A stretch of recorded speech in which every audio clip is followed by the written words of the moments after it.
I never thought my biggest achievement would become my greatest betrayal. Standing in the kitchen of the Golden Spoon, the restaurant I built from nothing into a $2 million success, I watched my brother Marcus swagger around like he owned the place. Because as of yesterday, he did. "Hey sis," he smirked, running his finger along the spotless steel counter I'd just polished.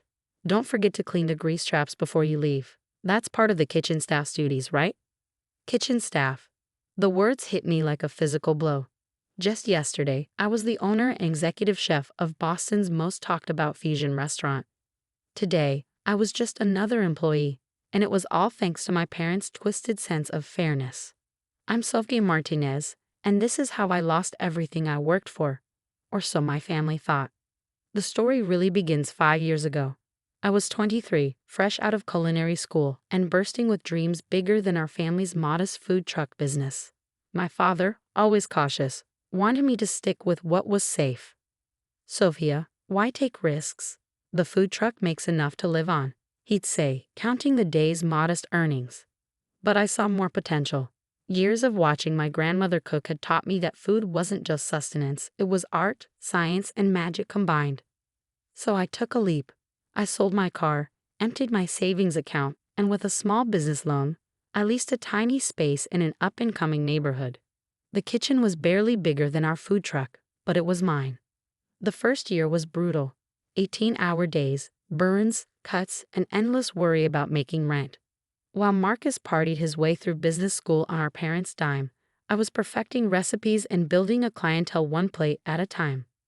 But I had a secret weapon, Grandma Sophia's recipes, with my own modern twists. She taught me everything she knew before she passed, including her special techniques for enhancing flavors. "The secret," she'd whisper, "is in the timing and the touch. Cooking is like love. It needs patience and passion." Slowly, word spread. Food critics started noticing. The Golden Spoon offers an unprecedented fusion of traditional Latin flavors with modern molecular gastronomy, wrote the Boston Globe. Reservations became harder to get. We expanded once, then again. By year 3, we were grossing over $2 million annually. I had a staff of 30, a waiting list months long, and plans to open a second location. My parents, who dismissed my dreams as foolish, suddenly became very interested in my little restaurant. That's when Marcus graduated. With his fancy MBA and zero real-world experience, he couldn't find a job that matched his inflated sense of self-worth. That's when my parents had their brilliant idea. "Sophia, honey," my mother said during our weekly family dinner, her voice dripping with false sweetness. "Your brother needs a proper career opportunity, something worthy of his education." I should have seen it coming. The extra visits from my parents, their sudden interest in the restaurant's operations, the way they kept emphasizing how family helps family. Then last week, they dropped the bomb. "We've decided it's best if you sign the restaurant over to Marcus," my father announced, sliding papers across the table. "He has the business education to take it to the next level. You can stay on as head chef, of course." I stared at them, waiting for the punchline. "You want me to give away my restaurant? The one I built from nothing while Marcus was partying through college?" "Don't be dramatic," my mother sighed. "Marcus has an MBA. He knows how to run a business properly. You're a chef. Just focus on cooking. It's what you're good at." Besides, Marcus added with his trademark smirk, "I've already got investors lined up. We're going to franchise, modernize, streamline operations, turn this place into a real business." I wanted to scream, to fight, to tell them exactly where they could stick their papers. But then my father played his trump card. "The building lease is in my name, Sophia. As your guarantor, I can make things very difficult if you don't cooperate. Think about your staff. Would you want them to lose their jobs because of your selfishness?" They had me cornered. The lease was ironclad. I'd needed my father as guarantor when I first started, and he'd never let me change it despite my success. One word from him to the landlord, and I'd lose everything. So I signed. Yesterday, I watched Marcus prance around my restaurant like a peacock, explaining his vision to my loyal staff. He'd already replaced our carefully crafted menu with laminated pages of standardized dishes. More efficient, he called it. Better profit margins. What he didn't know, what none of them knew, was that I had been preparing for something like this for months. Call it intuition or paranoia. But I'd seen the way they looked at my success, the way Marcus kept talking about untapped potential. So I'd made my own plans. Sophia, Marcus's voice yanked me back to the present. The health inspector is coming tomorrow for the quarterly review. Make sure everything is perfect. We don't want any unfortunate incidents on my first week as owner. I nodded, keeping my face carefully blank. Of course, Marcus, everything will be exactly as it should be. He didn't notice my slight smile as he walked away. He didn't know about the second set of books I kept, documenting every shortcut he'd insisted on taking this week. He hadn't bothered to check the security cameras I'd installed, or review the staff training protocols, or even look at the health code regulations.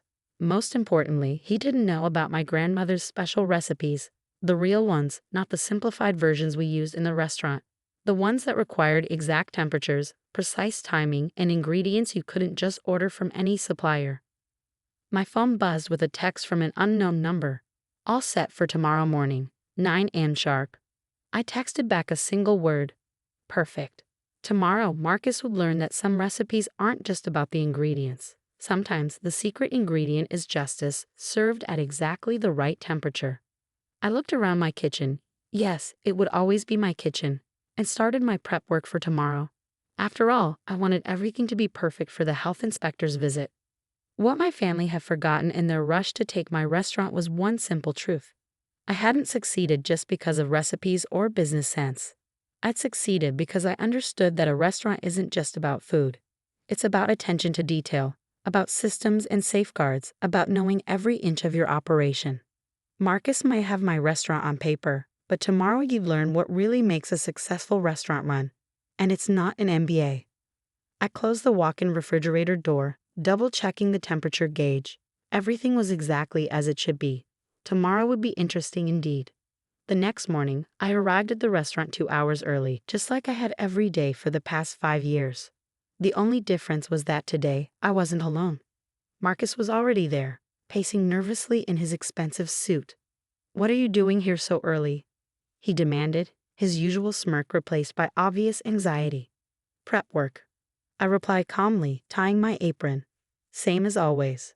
He followed me into the kitchen, hovering as I checked the temperatures on all the refrigeration units. "Look, about the health inspection. You've handled these before, right? It's just a formality?" I paused, looking at him steadily. "Nothing in the restaurant business is just a formality, Marcus. Every detail matters." He didn't like that answer. Just make sure everything's perfect. Dad says our profit margins are too thin to risk any disruptions. I almost laughed. Our profit margins had been excellent until he started making changes. In just 1 week, he'd switched to cheaper suppliers, extended food storage times, and ignored basic safety protocols that I'd spent years perfecting. At exactly 9 a.m., the front door chimed. But instead of one health inspector, 3 people walked in. I recognized Maria Torres, our usual inspector, but the other 2 were new. One wore an FDA badge, the other carried a laptop and camera. Marcus rushed forward, hand extended. "Welcome, I'm Marcus Martinez, the owner." "Actually," Maria interrupted, consulting her clipboard. "Our records show this establishment was recently transferred from Sofia Martinez to Marcus Martinez. Is that correct?" "Yes," Marcus said proudly. "I'm implementing some exciting changes. That's precisely why we're here." The FDA agent cut in. "Recent ownership transfers often coincide with operational changes that can impact food safety. We'll need to conduct a thorough inspection." Marcus's face paled. "Thorough?" "Yes. Temperature logs, supplier records, security footage, staff certification documents, everything." The agent's eyes narrowed. "Is that a problem?" "Of course not." I stepped forward. "All our records are properly maintained. I'd be happy to show you everything." The next 2 hours were excruciating for Marcus. The inspection team went through every inch of the restaurant, documenting everything. They reviewed the security footage showing Marcus instructing staff to ignore proper cooling procedures. They found the new supplies from unauthorized vendors. They discovered that Marcus had turned off the automated temperature monitoring system because the alerts annoyed him.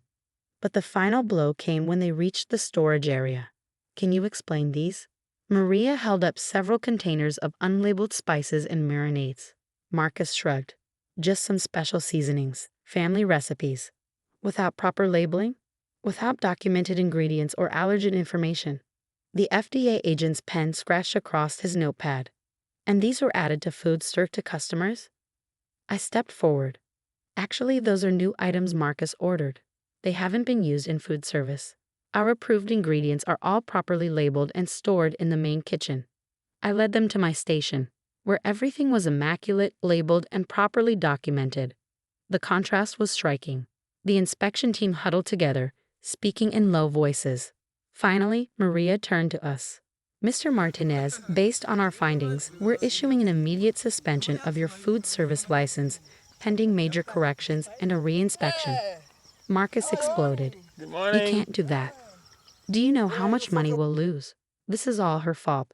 He pointed at me accusingly. She set this up. The FDA agent raised an eyebrow.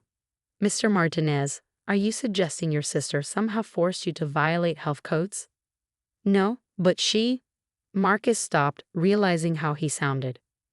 I should mention, I said quietly, that I have extensive documentation of all operational changes made in the past week, including emails where I advised against these violations. Marcus's face turned purple. You planned this. No, Marcus. I just maintained the standards that made this restaurant successful.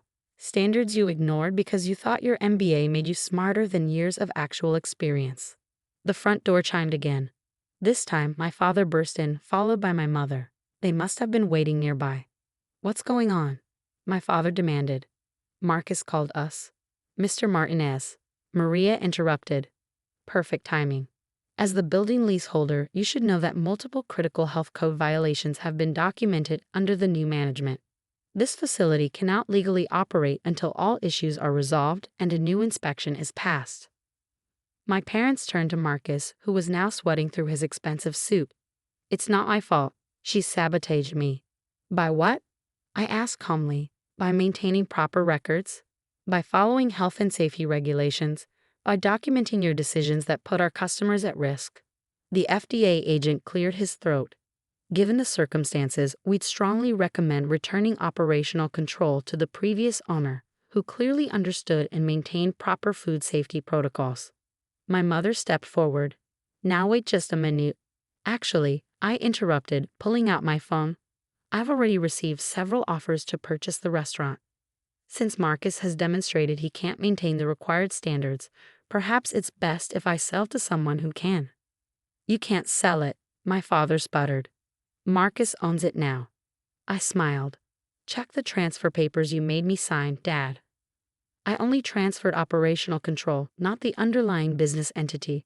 I still own the corporation, the recipes, and the Golden Spoon brand.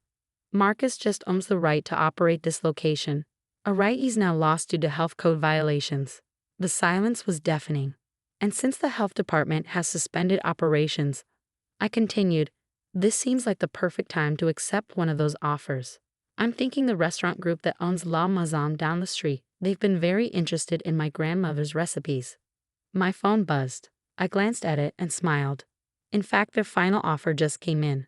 3 times what the restaurant is worth, plus a position as executive chef overseeing their entire restaurant group. Should I take it? Marcus lunged forward. You can't. Actually, she can. A new voice joined the conversation. A man in an expensive suit stepped in from the bar area. I'm James Chen, CEO of Providence Restaurant Group. We've been watching the Golden Spoon for some time.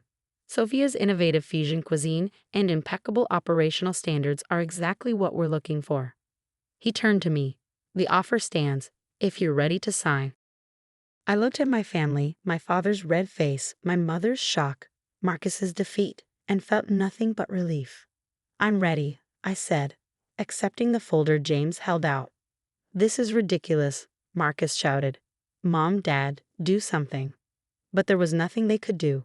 They had overplayed their hand, forgetting that success in the restaurant business isn't about fancy degrees or quick profits. It's about passion, attention to detail, and respect for the craft. 2 months later, I stood in my new kitchen, 3 times the size of my old one, overseeing a staff of 50. The Golden Spoon brand had expanded to 3 locations, with 2 more in development. My recipes, my standards, my success. But now with the backing of a company that actually valued what I had built. Marcus, Last I heard, he was working as a junior analyst at some corporation, his dreams of restaurant empire glory shattered by his own arrogance. My parents still won't speak to me, but that's fine. They had chosen their favorite child, and they could live with the consequences. As for me, I finally understood what my grandmother meant when she said the secret ingredient was patience. Sometimes you have to let people make their own mistakes.